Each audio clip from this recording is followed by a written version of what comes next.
means is that if you looked at him, like if you saw him in the mosque, sallallahu alaihi wasallam, if you saw him in the mosque and you looked at him, you would think that he was grief-stricken because the istighraq, his presence with his Lord was so intense that his face would have a sense of being completely absorbed in thought. He smiled. He always looked at people and smiled and made them feel joyful. He never made people feel depressed. He laughed at things that they laughed at. And Aisha said, كَانَ مَزَّاحًا فِي الْبَيْتِ. He was always joking with us in the house. I joke, but I never tell a lie in my jokes. Always I speak the truth. A man came to me and said, Ya Rasulullah, أَعِرْنِي جَمَلَكَ. Let me borrow a camel. He said, أُعْطِيكَ وَلَدَ نَاقَةٍ. I'll give you a baby of a she-camel. He said, what would that benefit me, a baby of a she? Because he wanted to ride it. He said, doesn't every camel, isn't that a baby of a she-camel?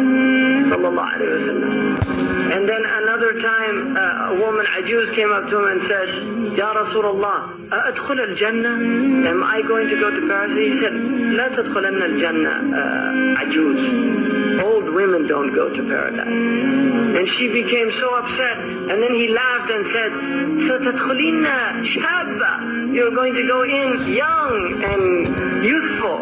And then she was happy.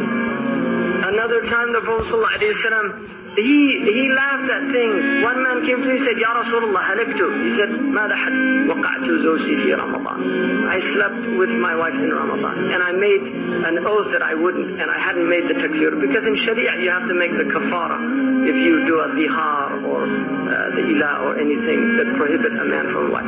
He said, what did you do?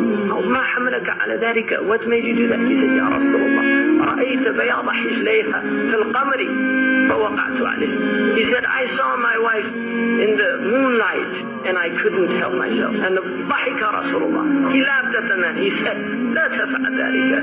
No, كفر. Go and do your the expiation. دائم الفكرة. He was always reflecting. He didn't take rest like other people. He was concerned about his ummah. He never spoke about anything that was unnecessary. He had long periods of silence.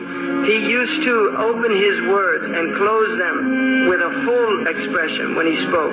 He spoke with comprehensive words, sallallahu alayhi wa sallam. He never had excess. He was never of a loss of words. He had soft and gentle character. Jamith al-akhlaq. He was not harsh. The Prophet sallallahu alayhi wa sallam was not harsh. فَبِرَحْمَةٍ مِّنَ اللَّهِ لِنْتَ لَهُ. It's by a mercy of your Lord that you were gentle. And if you were harsh-hearted, they would have fled from around you. He wasn't gruff or harsh ever. He always elevated the blessing, even if it was a minute blessing. He never found fault in anything, even a small amount of food. Any type of food that was given to eat, he didn't find fault in it. Nor did he excessively praise.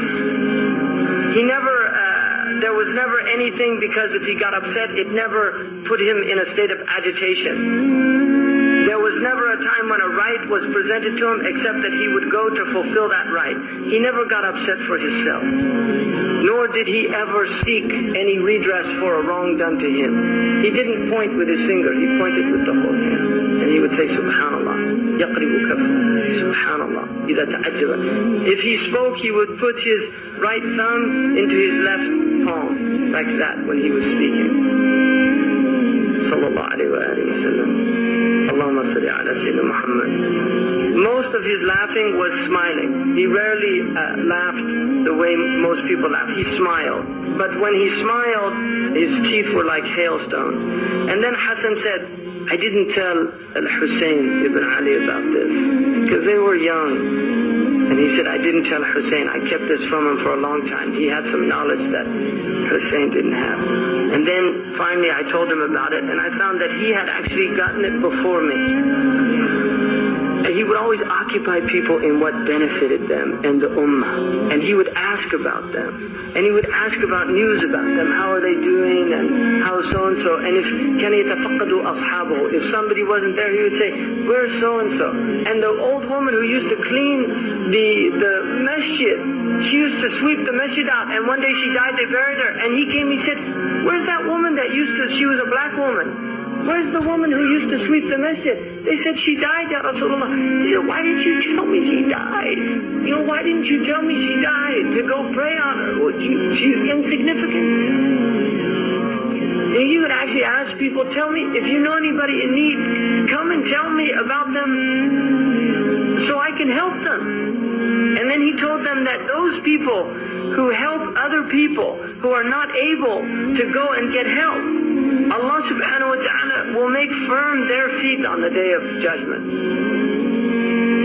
You know, looking after people, just taking care of people, this is all just, he's just teaching people how to be human beings. I mean, this is all it is. You know, we're just learning how, it's like human beings don't know how to be human. You know, this is the whole point. This is all just to teach you, just to